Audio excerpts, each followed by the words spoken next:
OpenAI is a good company with a not-for-profit ethos and a deep ideological commitment to regulation by governments of the existential risks of AI. If it is true, as it very well seems to be in the world that we inhabit today, that AI will be an enormous feature of our lives, it is good that a very prominent company in that market is committed to those values. Microsoft's investment in OpenAI is the only thing that allowed that company to have market power and remain having an independent board. That is a profoundly good thing. First, the investment in OpenAI by Microsoft was necessary for OpenAI's survival as a company. Second, OpenAI is a good company. We should be happy it has continued to exist. Thirdly, almost any imaginable counterfactual in this debate, i.e. OpenAI is purchased by a more profiteering company, or indeed purchased by Google and subsumed within its monopoly, would have been worse. Let's start with why it was necessary for OpenAI that Microsoft invested in it. 4 things to say here. First, Microsoft's purchase was an early signal of investment from a company that can uniquely benefit from OpenAI and the things that it offers. For instance, it is a large software company that has enormous capacity to use efficient AI with things it offers like Microsoft Word, for example, which is an enormous part of our lives.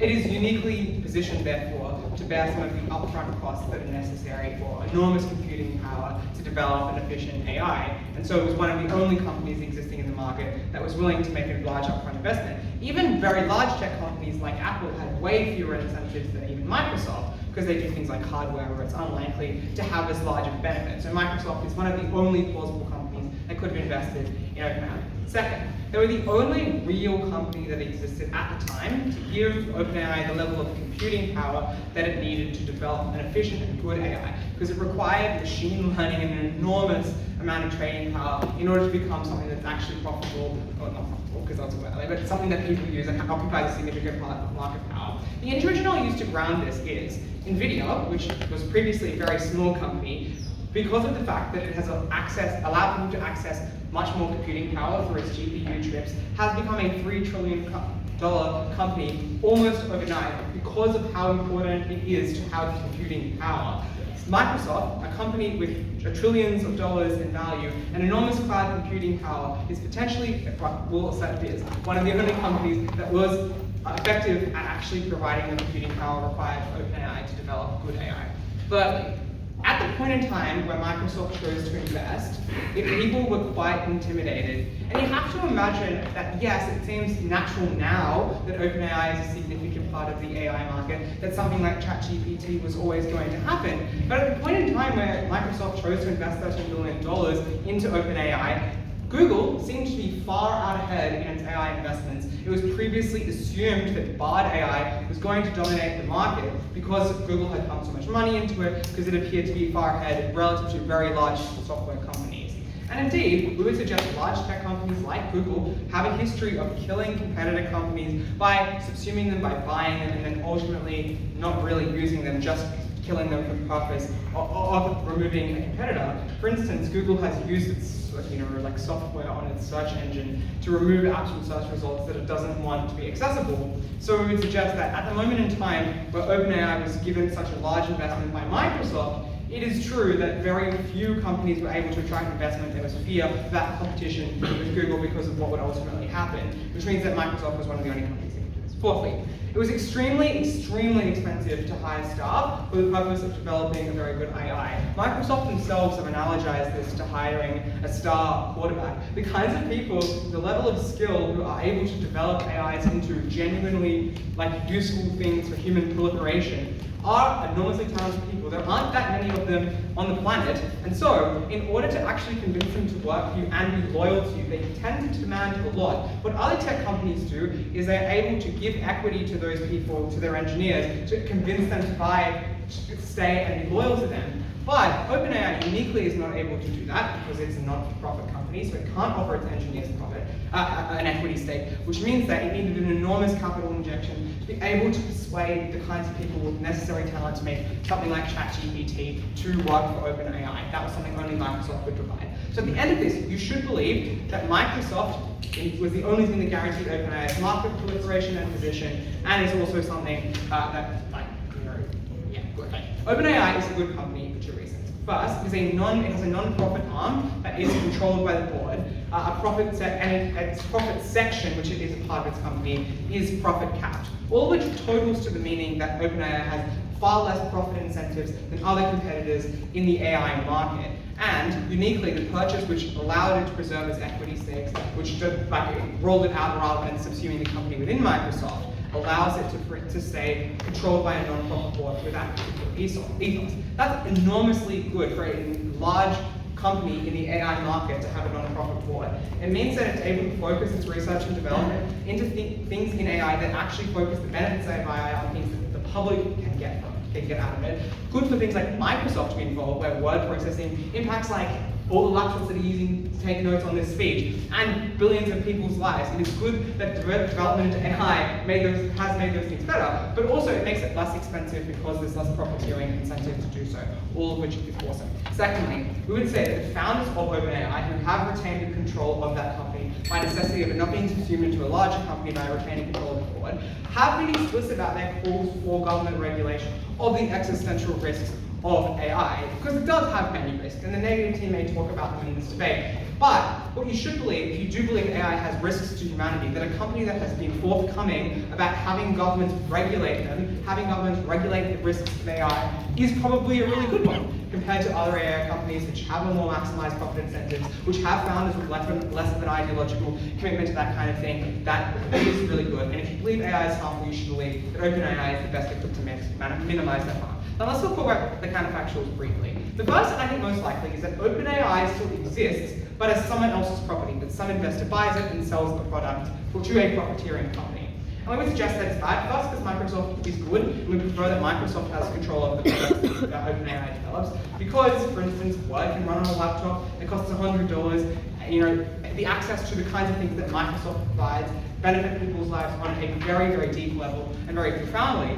Because they have been able to increase the access to AI, to make things more user-friendly through AI, to democratize access to AI, that is an enormously good thing, and we regret that. But the counterfactuals debate are, to be quite serious, things like health insurance companies, which can use AI to push profit from the most vulnerable people, who are, for instance, weapon manufacturers, hoping to use that for warmongering. We would suggest those people are, one, much less accountable to the public generally and the calls for regulation, and counterfactual investors that would have purchased this in the counterfactual would have expected a lot more profit from their return because they have less computing power, because they have less of a share within the market. So it would have been necessary to remove OpenAI's profit cap, if it were the case, which it now has and has retained under Microsoft, and make it much more of a profiteering company if it were purchased by an alternative.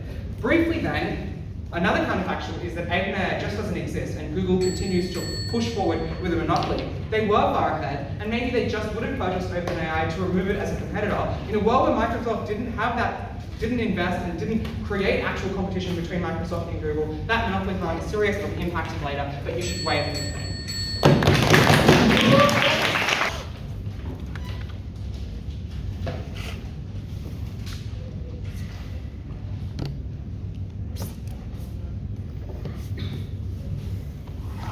OpenAI was an ethical company, they were not profit ethos. It is no longer. The ethical people have quit the board. Microsoft controls the strategic direction, and it is no longer fulfilling the function that this affirmative team wants it to do. Briefly on setup, then 3 arguments. Firstly, why it was not necessary to get this deal in order to raise capital. Secondly, why this has created an anti-competitive AI market and an anti-competitive software market. And finally, why this is bad for the long-term direction of AI development. On setup, obviously there is no fiat, but we think the likely alternative is that they still raise some capital, either by selling non-voting rights shares, and people are likely to buy these because they still see the potential for large return on investment investing in an AI company, or selling some equity but not losing majority stakes. This could be to Microsoft to some extent. It's likely to be a range of other companies as well and other investors. Why is this true? Why are they still likely to retain control? The first thing I note is generally businesses like to retain control. That's why Zuck still owns Facebook, the majority stakes of Facebook. That's why, obviously all the reasons why you want to control the business explain why you want to control it. But specifically here, because this team identifies there's a strong ethical drive behind this board, that they've set it up as a not-for-profit that is above the for-profit board, because they care about the development of AI. That's why they're not going to give up up that majority stake, but they're very unlikely to do so. So yes, they might get slightly less capital, but they're going to get much more strategic direction on our side of the house. That is the clash. So let's talk about whether it was necessary to invest. I'm going to respond here to like 90% of that speech.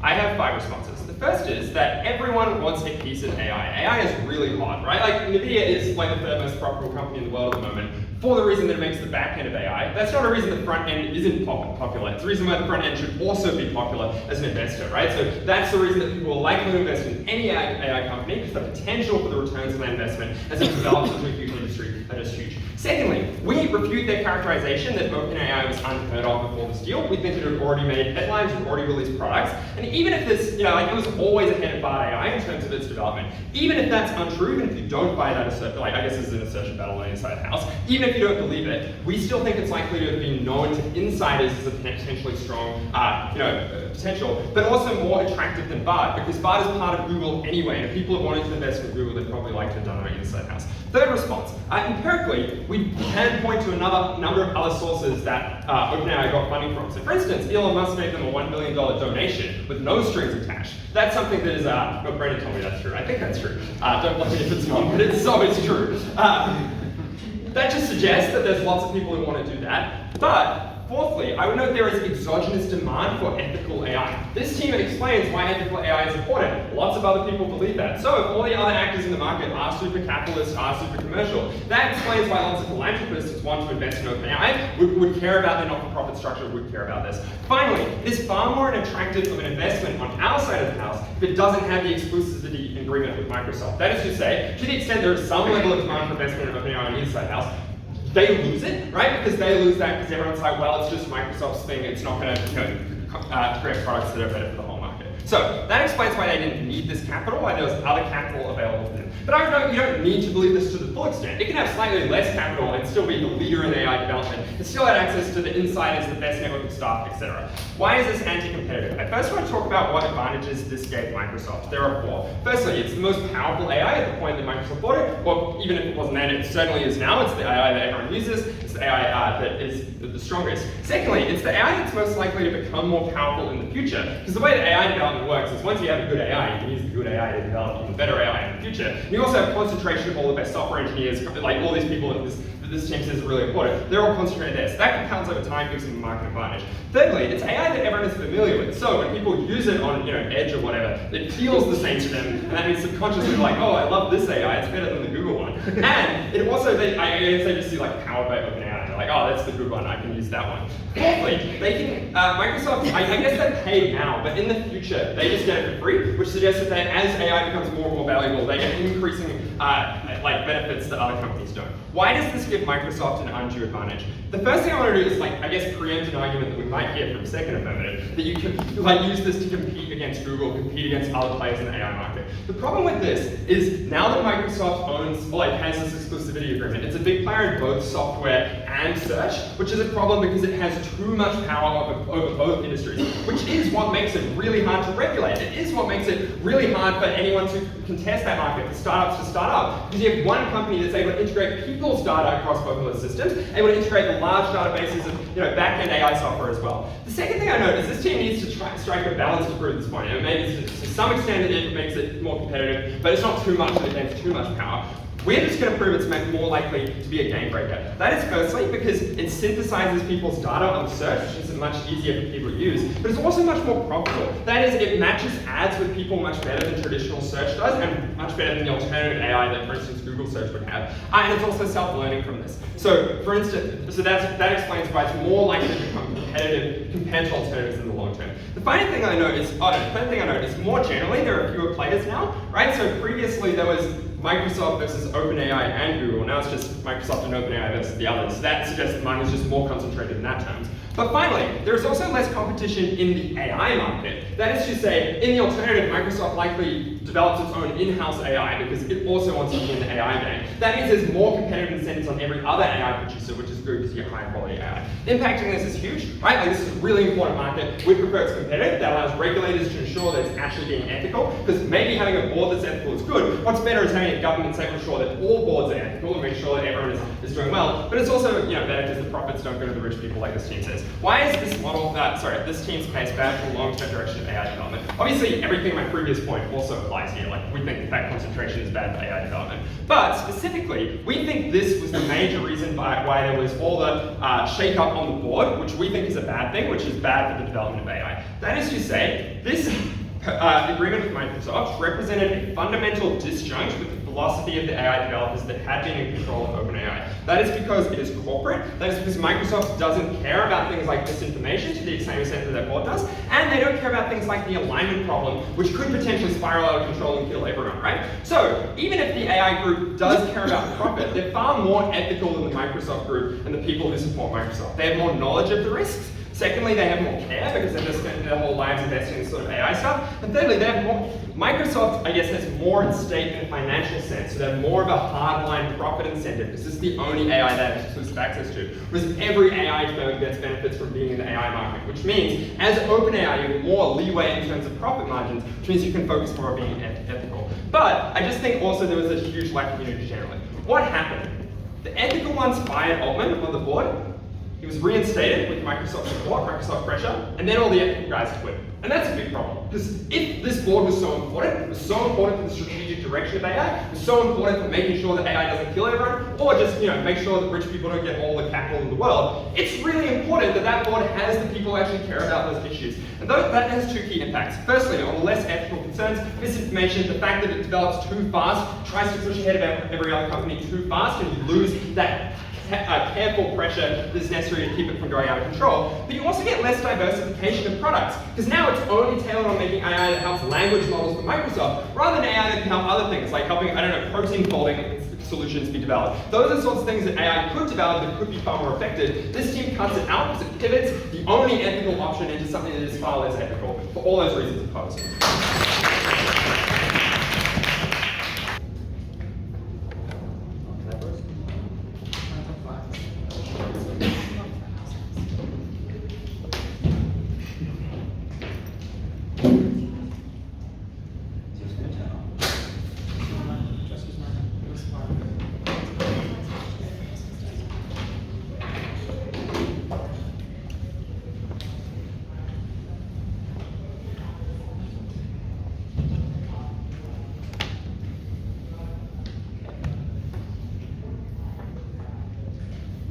This team is, I think, a little bit confused about what the counterfactual is in this debate, because I think whilst they do a good job of illustrating some reasons why OpenAI might select as to what competition would look like in the market, they don't do a very good job of illustrating who specifically that alternative investor would be and what their motivations are that are better than the existing investor, which is Microsoft. So what this speech will do is firstly clarify pretty clearly who the alternative investor would be, what characteristics they have, and why those characteristics make them more unethical than Microsoft. Secondly, I'll flip competition, and then thirdly, I'll explain why OpenAI and its current manifestation is fundamentally an extremely important and good use of AI, even if a restricted one.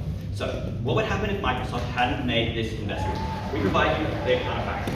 We say it would necessarily have to be a non-tech company, and that investor would have forced OpenAI to go fully for profit and make money by licensing OpenAI to other tech companies and other industries that would use that AI for a variety of different purposes. Why would it be unlikely to be a tech company?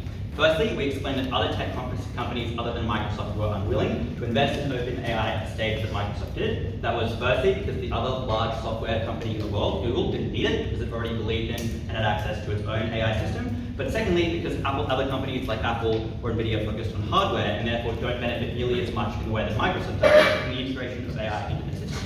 But secondly, I think this is just contingent for their benefits to occur. Because if their counterfactual is, well, a different large tech company would have purchased OpenAI, it incurs all the problems of their model, which is to say, well, it's now just Google who has access to that monopoly, or Apple who has access to that monopoly. So I think this team is relatively likely to concede that they're looking at a different kind of investor. Why then would that investor have been worse? Why would they have forced OpenAI to go fully for profit and in a worse and more pernicious way? Will, in his speech, fails to respond to what I think is the most important mechanism of our case, our explanation of our case, which is not just that Microsoft uniquely has a lot of money, it's that Microsoft uniquely has the capacity to benefit from OpenAI without making a significant capital gain. Why is that important? It is the only company who would have been able to make a profitable investment under the existing profit cap of OpenAI. Alternative investors could not, with this profit cap, make that investment profitable because they necessarily would have had to invest more than would have been worth it for them, given the limitation how much profit they can make from that investment, in order for OpenAI to exceed. What unique features does Microsoft have that make it the only investor capable of retaining the profit cap in OpenAI, and therefore the only investor that wouldn't make money off of OpenAI in malicious ways that I'll explain later? The first is it's the only company that had the existing development skill, so it didn't have to flood money into OpenAI and give it a bunch of money in order to hire new developers, because it already had access to developers and skills, technologies that it could share through its strategic partnership with OpenAI, not requiring a larger investment. Secondly, it already had the chips and computing power required to train OpenAI's machine learning technology. The reason why you should believe that's particularly important is NVIDIA's chip manufacturing has gone from being worth $300 million to being worth $3 trillion. That money comes from their cash flows, which is chips being purchased for the production of AI. That to suggest to you that its existing amount of capital that it has, in terms of already having access to cloud computing, which it provided to OpenAI as part of its strategic partnership, were a necessary component of OpenAI growing to the point where it is in the status quo. But thirdly, and I think this is the most important mechanism, Microsoft had the ability to benefit from OpenAI in ways that were not a capital gain. Other investors would have required OpenAI to dilute value in order to make a return on what I've already proven had to be a massive, huge investment. Microsoft makes money from OpenAI in a different way. It benefits from OpenAI by integrating it into existing systems that increase their profitability. It puts it into its word processing program so they can be run in cheaper laptops more efficiently. It allows the developers to use OpenAI's technology so they can code better and code better systems that make them more money. It integrates it into its hardware technology, like the software programs that run its hardware technology, so they can make cheaper laptops that require less powerful chips in order to operate at the same level of computational efficiency. All of which means the set of incentives that Microsoft have are significantly better than an alternative investor. Why would the incentives of an alternative investor be bad? Firstly, we think it would make money by licensing out that technology to other companies. And then secondly, we explained because it has a maximized profit incentive, it would license out that technology to anyone who is willing to purchase it. It looks like weapons manufacturers, it looks like health insurance companies that want to exploit people, it looks like political data companies that want to analyze people's political preferences in order to manipulate elections. It looks like social media companies that want to aggregate people's preferences in order to manipulate elections and in order to make more money off the people who do not consent to providing the data. And I'll note that in the counterfactual, there's still some, even if they explain there's still some licensing that goes on of OpenAI. Microsoft is a uniquely good company to provide this capital. Because if the alternative provider of that capital is someone who is a non-public facing investor, that obviously has a series of reasons why that makes it substantially worse. Firstly, they would be much more likely to not care about the types of preferences that consumers have, because there's no individual accountability with them, and there's no way for people to move on their feet in terms of whether they support or oppose that. But secondly, they're also far less likely to get encumbered by regulation. Being a less public-facing and prominent company makes them more likely to skirt under the radar. All of that should explain to you, in terms of the set of actors providing the capital, and this team never really does a job of explaining who that would be. This is a uniquely non-pernicious company with incentives to use it in ways that are demonstrably beneficial, making word processing more efficient, making laptops that are cheaper, making software developers be able to do their job better. All of those are undeniably beneficial. The set of harms that occur on their side could be enormously harmful. All right, that should explain to you what the counterfactual is. The next thing that I want to talk about is competition. Their claim here is that it's bad that Microsoft has an exclusive ownership over OpenAI. The first, and what I'm going to do here is flip this argument and show a bunch of impacts of that flip. Their claim here really doesn't make sense to me, because they're like, the fact that OpenAI is only being able to be used by Microsoft means there is less incentive to invest in artificial intelligence, but clearly the opposite of that is true, right? The fact that Microsoft has an exclusive license to use OpenAI's technology is the reason why companies like Google, companies like Meta, have to engage in the upfront investment that Microsoft did in order to compete with their improved systems as a result of AI. So actually, the reason why AI is a competitive market in status quo is fundamentally because of this licensing agreement that forced other AI to exist. That then also adds an additional harm to the counterfactual, which I just proved, which is, if that system was licensed out to other companies, that becomes a monopoly over the providers of AI. Why is that bad? Firstly, it makes the government extremely dependent on that AI company, both because we think it's likely that this AI licenses its AI out to governments, making it dependent entirely on that. It makes people averse to regulating it, and governments averse to regulating it. But secondly, the capital that would accrue in an OpenAI that was uncapped in its profit and licensing itself out to every company on the planet would result in such a consolidation of market power. It would be able to purchase other companies when they threatened it. It would be able to squash competition by hiring every developer that was able to produce a competitor to it. It would be able to lobby governments in ways no company in history has ever done before. It would be able to use its AI technology integrated into other systems in order to manipulate elections that would see it be regulated. Those are incredibly harmful. That is the consolidation of power that occurs when you have an alternative investor licensing out OpenAI rather than an exclusive one. This is an undeniable benefit of competition. Final thing I want to do in this speech is just explain why, even if you don't believe those previous two things, we just think Microsoft having access to this artificial intelligence is good. The reason for this is simple. Microsoft's technologies are extraordinarily empowering people, and it is a good thing that it made this profit and it gained this benefit. It provides people with access to media that allows them to hold their governments to account. It provides them with education through its word processing platforms and through its devices, now able to run on cheaper laptops better, meaning more people are able to find ways to improve their lives and provide them with access to things they need. And it enables people to get jobs because companies are able to use the technologies to allow them to operate more efficiently, and because employees themselves are able to make themselves more employable. This debate is simple. Microsoft, all the people who could have taken control of OpenAI, was the best one available. But even if you think that an important part of this debate is competition, they're the one who consolidates market power. They're the one who creates a world where AI is far scarier than it is in its status quo. Very proud to have done that.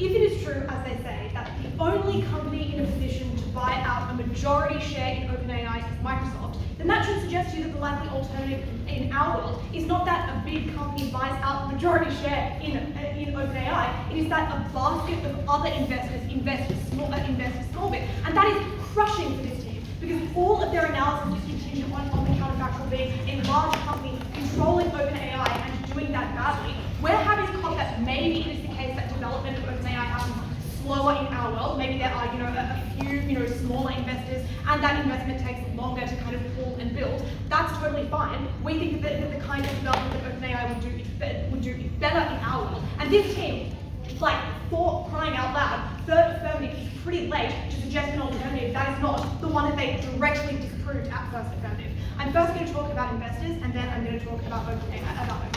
Let's talk first about investors. The first point that I make here is that Charlie in their speech doesn't actually disprove any of the reasons we give you at will to explain why it is that investors would like to invest in a company like OpenAI. And all of their responses suggest that, well, there's no other bigger company that could do it and profit in exactly the same way that Microsoft did. That's totally fine, because none of our analysis is contingent on that. We explain why there are a series of smaller investors who are likely to invest in OpenAI, and that investment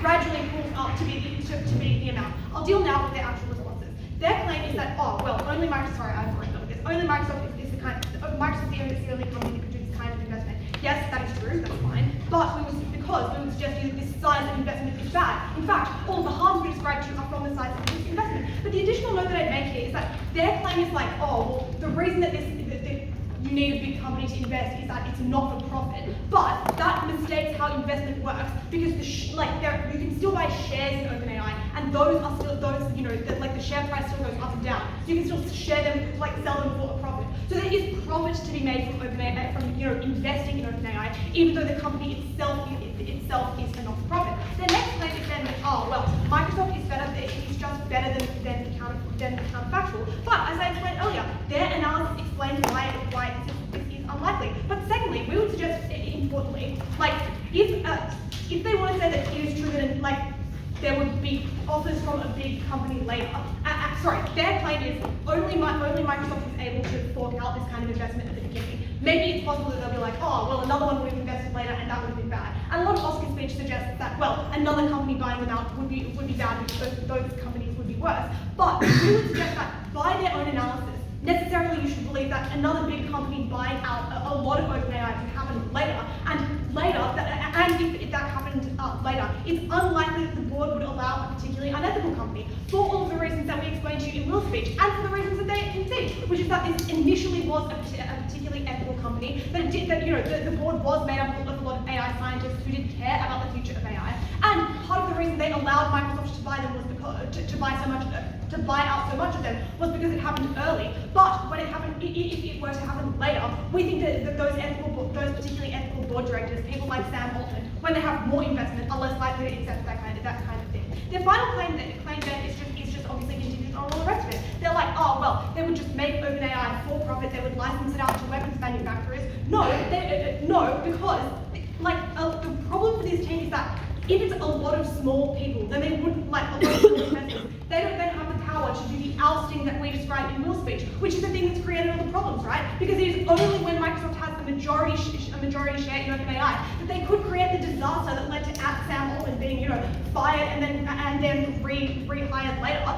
Like that, and then all like the ethical board directors and like all the AI scientists quit. That would not have happened, which is why it is the case that they would not have allowed OpenAI to become for profit. They wouldn't do all of the harms they described for licensing it out to weapons manufacturers. That explains why the alternative of investment on our side is better. I'm going to turn now to what OpenAI is like as a company. Because the claim from this team is that, well, OpenAI is a very good company and you should like it. Yes, that's true. We do like it. We think it's better on our side. Firstly, we would suggest that Microsoft has made it a far more unethical company, and that's what I'm going to explain now. Firstly, empirically, as we explained to you in Will's speech, lots of people have quit, like the chief AI scientist who was, I can't say his name, but like, he was, a huge proponent of AI being particularly ethical. He cared a lot about AI being used for misinformation and propaganda. And the note that I've made here is the ethical direction of the company, contrary to what this team says, doesn't come from the board structure. It comes from who's on it, and it is precisely Microsoft controlling so much of OpenAI that has led to a lot of these particularly ethical people leaving. But secondly, we explain why it is that Microsoft controls OpenAI particularly badly, and I'll give you a few reasons why that is the case now. Firstly, because a lot of the things that other people oppose, and this was really the thing that created the rift, a lot of the things that a lot of the other board directors would have opposed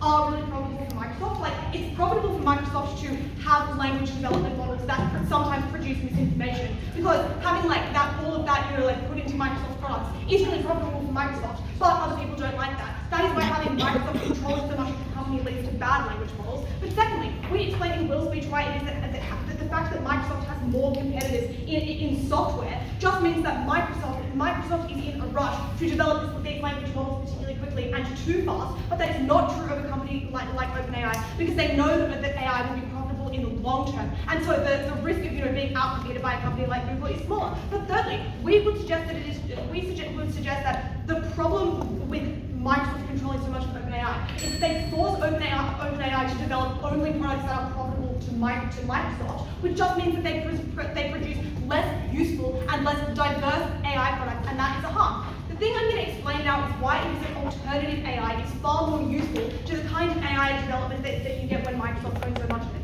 And the reason that this analysis is important is maybe this team will say, but the investment that you get is slower, the development you get is slower. That's fine. We would suggest that we get better products in the long term, and that's for a few reasons. Firstly, because OpenAI would be likely to invest in more diverse kinds of AI in our world. On their side, they are confined to the kinds of things that Microsoft finds profitable. Things like language models. And this team is like, but language processing is so good. Like, everybody loved a laptop. Yes, that's true, but continuing to develop that to make it more profitable has diminishing returns. So you could be investing in an array of other kinds of AI, which have more important uses. But second of all, other AI helps to do really important things like scientific research, things like like automating protein folding, has potential practical applications that, literally save people's lives. Making your computer faster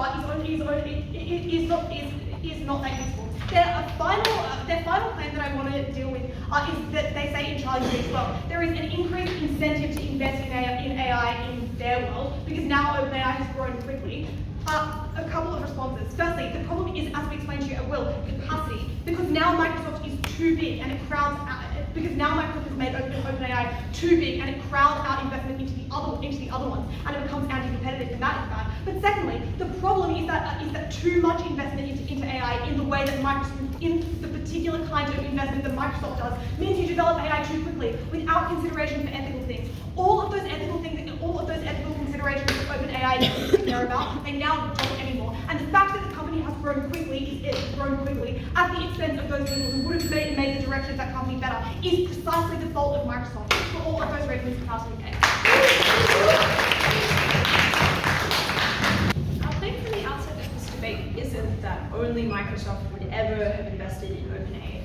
OpenAI, it is that only Microsoft would have invested in this way, in a way that was willing to sacrifice profit for its utility to Microsoft in other ways, which means that the choice that we've explained would be posed to OpenAI in the absence of Microsoft's investment is a bad and perverse one. Is the choice between surviving but losing your not-for-profit ethos or dying not-for-profit.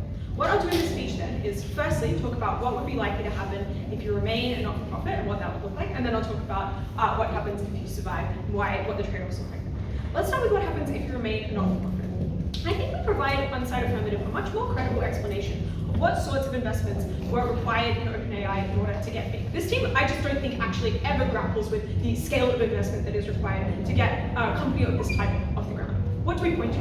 We point firstly to the significant level of just human resources you need to run an AI company. Like the types of people who you are hiring are unbelievably mobile. They're people who need a huge amount of money to join your company, and crucially, you're competing against tech companies with an enormous amount of money to compete with you. We explained that oftentimes the way tech companies do that competition is specifically to provide you with equity, something that OpenAI at that point in time was constrained from doing. But crucially, and to no response, we observed that you require computing power. This is something that Microsoft could uniquely offer OpenAI that gave them access to their Azure supercomputer, which it's just so unclear how you get access to it on their side of the house. They never explain how this bucket of other investors would be able to provide you with the supercomputer that you needed, which notably OpenAI got for free and did not have to pay for. Note the costs are just so much higher on their side. At will, their response is just to say, well, there was other interest in the company. Obviously, people cared about AI at this point in time. People cared about ethical AI, which meant that there would be other investors. This is just not responsive to our explanation of the barriers to investment. We do acknowledge that other people might be interested in investing in AI, but we explained that specifically they would require a very large profit in order to provide OpenAI with a level of capital that would be required to meet the kind of costs that we described. At CAT, this kind of evolves to be talking about a basket of small investors, but this, again, just literally does not respond to our claim.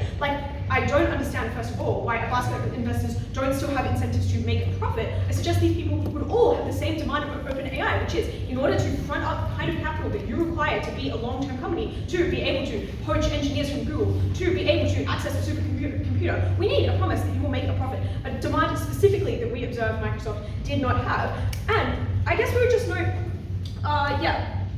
I think that we need to explain why small investors had a meaningfully different and meaningfully diverse. Small investors all have the same incentive. It's not clear why they would act in different ways, or why they would kind of act as a body. And it also just doesn't respond to the barriers we observe. They don't explain why this bucket of small investors would be sufficient to finance OpenAI if they only receive 49% of the company. Just don't understand why those shares would be sufficiently valuable to raise enough capital in the first instance, or why they would be appealing to people who knew they would never make a profit. They have something kind of bizarre, I think, about how you can still kind of make a profit because the company increases in value. But no, specifically, OpenAI has a profit cap on investors. The amount that you can profit is just limited in the status quo, which must mean that if you want to remain a not-for-profit, it is going to be tricky to attract capital. This explains that remaining a not-for-profit is difficult, and the harms of that, I think, are really, really significant. It's things like just being able to do less of the good stuff that they say is really important that we want AI to do because you can't access personnel. But crucially, it's things like being less able to compete in this market, because we explained to you right from first that companies like Google are known to have a kill zone in their kind of area of technology where they do things like poach people from companies, where they do things like try to hostile take over companies in order to eliminate competition. And it is so much easier to do that to OpenAI at the point where they can't pay their engineers properly, at the point where they're crying out for funding. That is something which meaningfully reduces competition in the sector. I think a not-for-profit OpenAI without Microsoft would not have survived. And finally, I note that if their characterization of this market is true, there were a lot of nascent players in the AI market, a lot of interest, it's so unclear why you wouldn't go to a different one that was more concerned about profit if you were one of these basket of small investors. So I don't think that they provide a credible path for OpenAI remaining a not-for-profit. For the rest of the speech, I'm going to talk about the counterfactual, what they would have had to do so instead. Let's say we do attract another investor.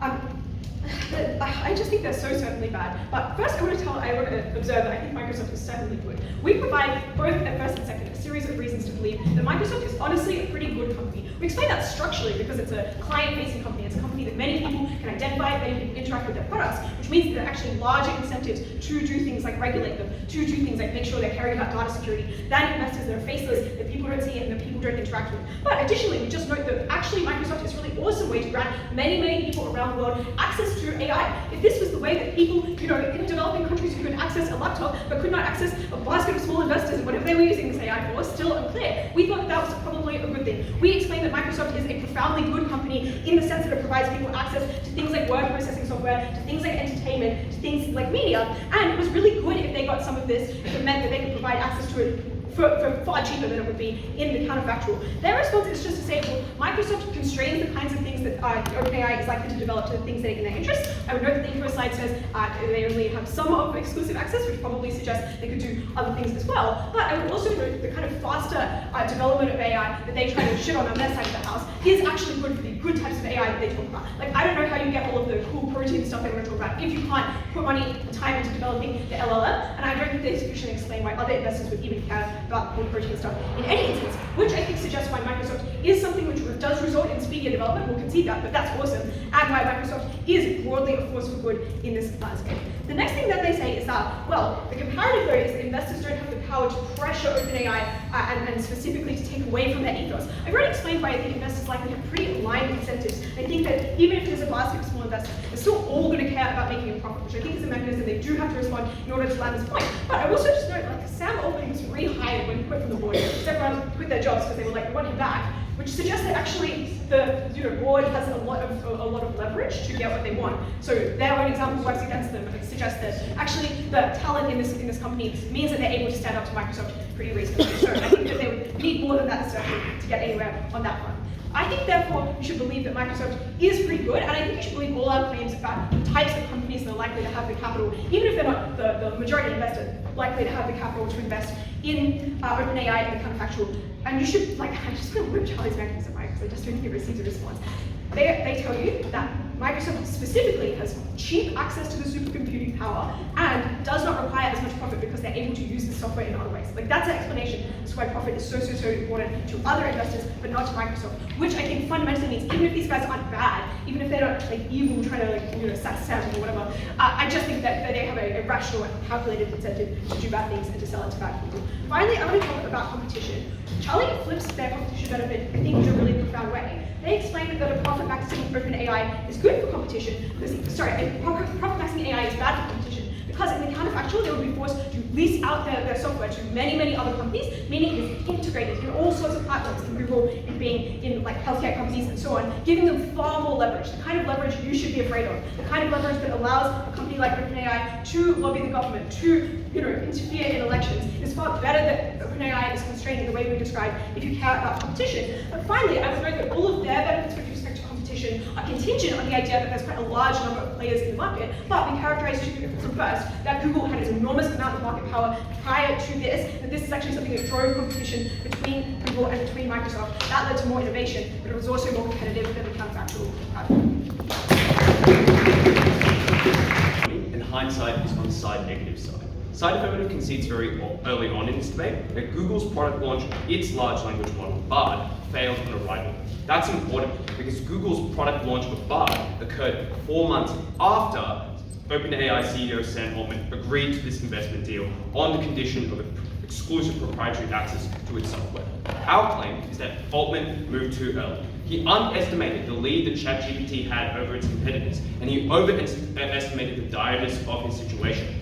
Which means, if you believe that Google eventually failed, Google would have offered money, because it too would benefit from integration with its software. The difference in this debate then is that given that Microsoft, we know, would have provided its offer, OpenAI would have had at least 2 offers on the table, and that is good, because what OpenAI could do was play both offers against each other, in a way that means that they did not have to sacrifice and give one actor exclusive access to its product integration, but merely could ensure that they get investment from both to make sure that they had the independence that they'd foregone with this poison chalice of a deal. I want to begin by clarifying our conception of how the counterfactual went to address the challenges the third domain provides. We explained 2 possible ways that a plethora of investors would have matched the one investor that they necessarily have to support. The first is they could have purchased shares or equity but not received a majority stake each, or that they could also similarly do what Microsoft did, which is have a right to product integration that is exclusive to them, but there be multiple parties with those exclusive rights. Why is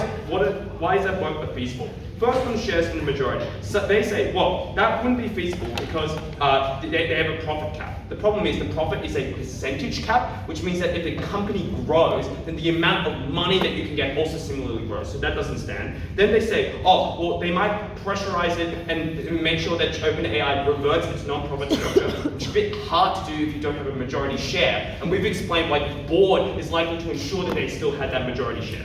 The attached to the second possible prong with the counterfactual, which is that you get some rights to product integration. They say, well, how do these software companies benefit? Well, exactly in the same way Microsoft benefits, right? Like if OpenAI develops a software and then you can integrate that software, that is a similar benefit. You have to believe by their case that Microsoft is the only software company in the world that would benefit from product integration, which is simply not true. Google would, Apple would, and similarly, and so on and so forth. They then say, well, isn't that a kind of harm?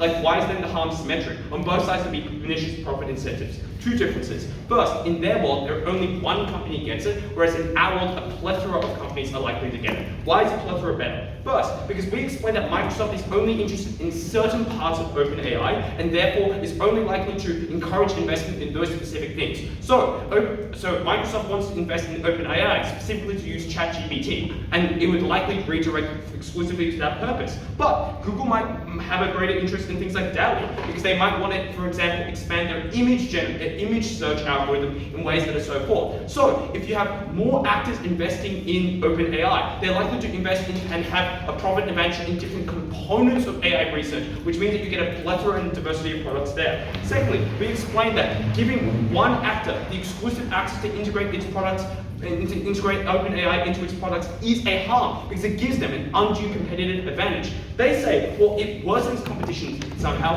How? A lot of companies are likely to get it, which means that no company is likely to have that undue advantage in a way that means that they can entrench their position. Now, they might say at reply, well, if every company or the companies that invest all get access to the software, why would they fork up that money in the first place? The answer is simply a prisoner's dilemma, right? Like, if you can have the opportunity to invest in that money and you know a competitor has, you also need to give money because you need to have access to it, which is why a plethora of companies are likely to fork it up. All their analysis is analysis to explain that no one company is likely to provide the singular investment of $10 billion.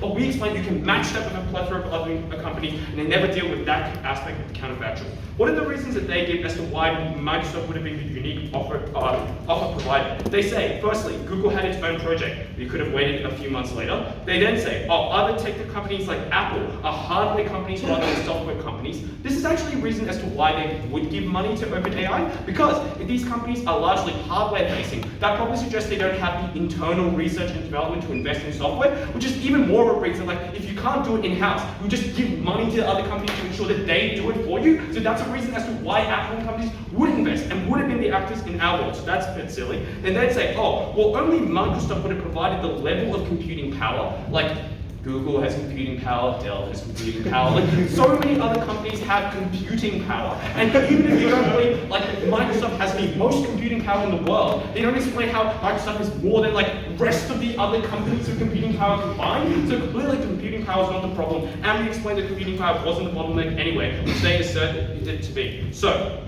given, oh, actually, okay, so, alright, so that's quite important because it explains that, what was I?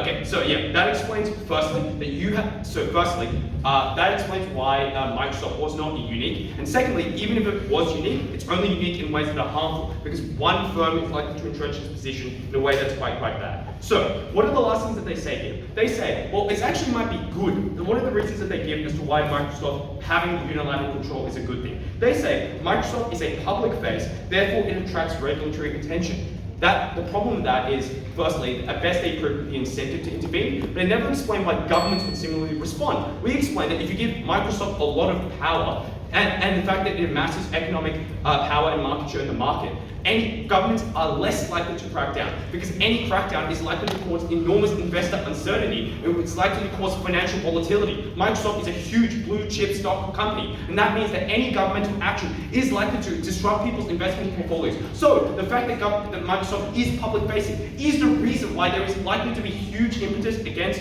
investing because they want to crack down on public investment. But secondly, at the point at which Microsoft employs a lot of people. Obviously, the workers aren't happy if any government regulation is likely to cut down upon their jobs, which again is another reason why the fact that they can see the government is likely to be bigger is one that is that Microsoft is likely to be bigger, is the precise reason why government intervention is less likely, not more likely. So again, that does not fly. The last reasons that they give are like, well, the other companies that are likely to pop up money are companies like health insurance companies or like really other predatory companies. The first thing to say is it's unclear why, if you believe our counterfactual, that OpenAI had the ability to do that. But secondly, I guess their other claim might be like, well, in the interim period, you might need to sell out your software in order to make up the money in the shortfall, right? Like maybe a deal doesn't come in and you need to do desperate things in the interim. The problem with this is they've never explained why OpenAI has literally no other way to generate money in the interim. Like for example, a lot of what these companies do is, let's say their final product doesn't really match up, then they can do things like, purchase verticals. So for example, OpenAI can become a really good copywriter for you, like ChatGPT can do that. They can sell other services based on their products. They never, and even if you believe those business practices are not sufficient into the long term, you don't need to believe that. You just need to believe that OpenAI could make some money in the 4-month period that Google would have likely provided an offer on the table, which is why this is not the life jacket that you think it is. And in fact, is the thing that means that OpenAI lost its strategic independence, lost its purchase and product innovation in a way that worsened competition. We're very proud to have done this.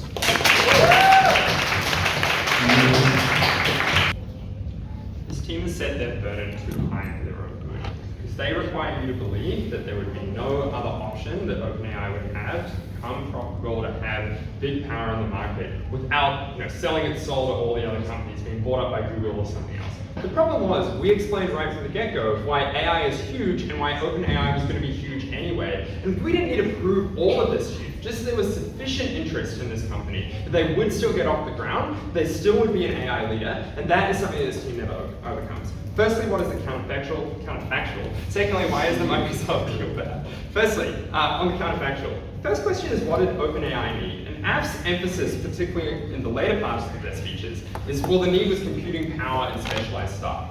The first thing we explained is that this wasn't the bottleneck. They already had insider connections, they already had skilled staff. And secondly, that this wasn't exclusive to Microsoft, that any other investor could have provided these things as well.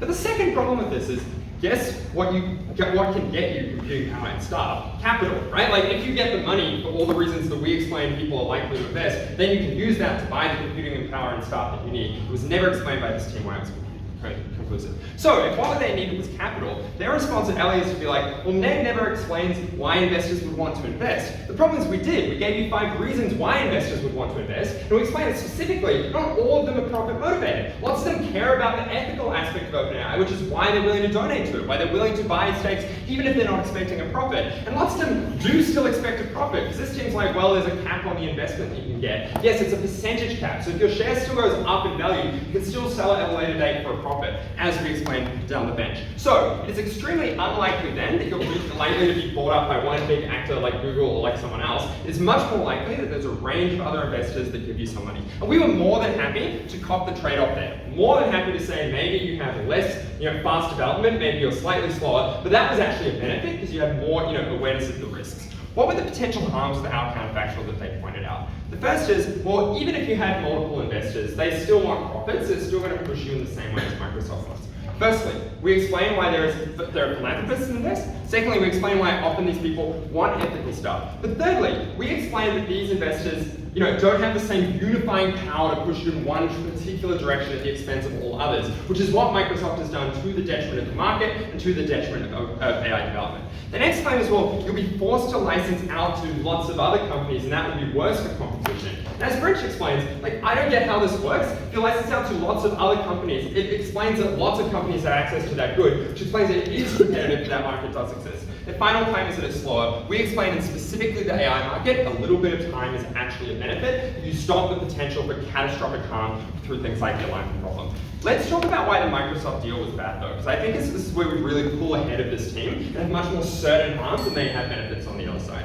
Our claims are 2 and they are simple. Firstly, that you reduce the ethical focus of OpenAI, both generally because Microsoft, even though it doesn't have an ownership stake, it's still pulling the strings in the direction that it wants, and OpenAI has to accommodate that because they've got that exclusive agreement. But secondly, because specifically it led to the board shakeup, which led all the ethical people to quit. This team never has rebuttal to that. And the potential harm for this is enormous in this debate. It is all the ethical reasons that people are worried about AI are enabled by their side. The second harm that we talked about is reduced competition.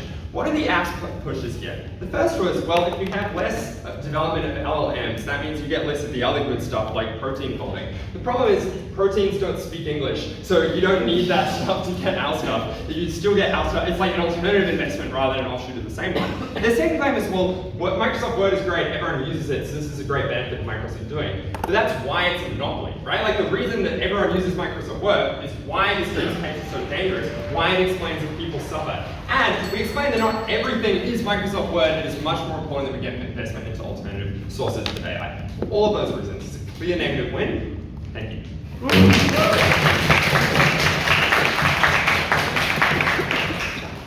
the speaker for their final remarks and like to invite the affirmative reply to close the round. Here.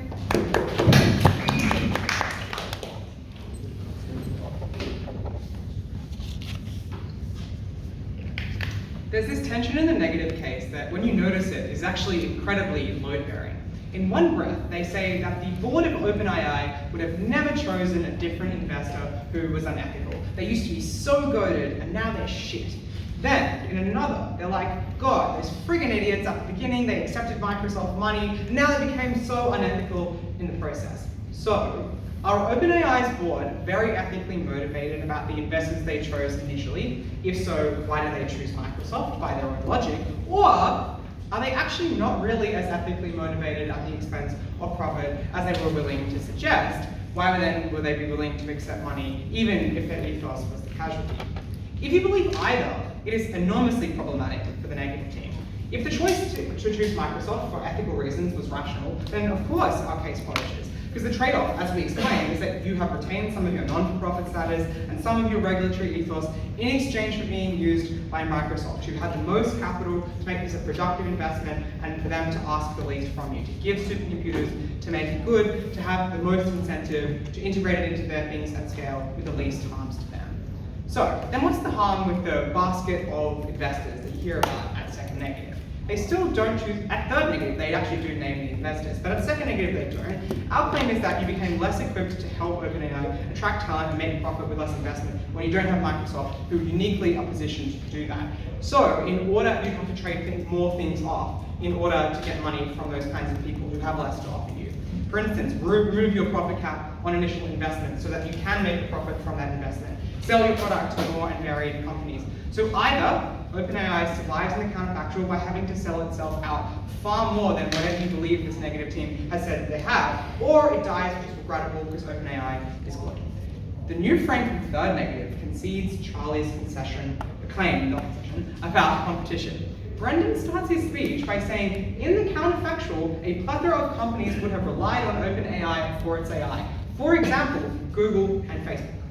That is the exact harm that Charlie explained in their speech, which is that OpenAI would have had a total monopoly on providing AI to the market, which if you believe all the impacting from first negative about why monopolies are bad, why one company controlling the AI market is bad, then you surely wouldn't want those basket of investors to be a set of tech companies where only OpenAI is the one selling the AI. That is bad because it means AI gets less regulated. It is bad because it means there's less incentive to innovate in the AI market and make AI actually good, and it makes AI far more expensive and less accessible, all of which is regrettable. So, at the end of this debate, both of the flagship harms given to you at first negative are just comfortably flipped by the affirmative team. The first is that OpenAI is less ethical now than it was before Microsoft. Our claim is that without an investor like Microsoft, with the capacity to reap benefit for less upfront capital costs, then they would need to have sold their ethos down the river, for instance, have abolished their profit cap entirely, abolished all of their ethoses about things like regulation of existential risk in order to attract that capital, because otherwise that capital would have been unwilling to invest. So, it's far less ethical in their form. Secondly, that OpenAI has consolidated the market into a monopoly, which is bad. The thing we know about the status quo is that there is competition in the AI market. If third negative is to be believed, then OpenAI would have become a super tech monopoly that sells to all tech companies with the capacity to use AI at scale and have constrained the market enormously and forever. In the world that we support, they have been constrained to produce products only for Microsoft, which is clearly far better for competition. So, with Microsoft, OpenAI has preserved its ethicality to the maximum extent. With Microsoft's investment, the AI market has had far more competition than in the counterfactuals. For those reasons, on those two rounds of win strategies pursued by both teams, you must vote for affirmative.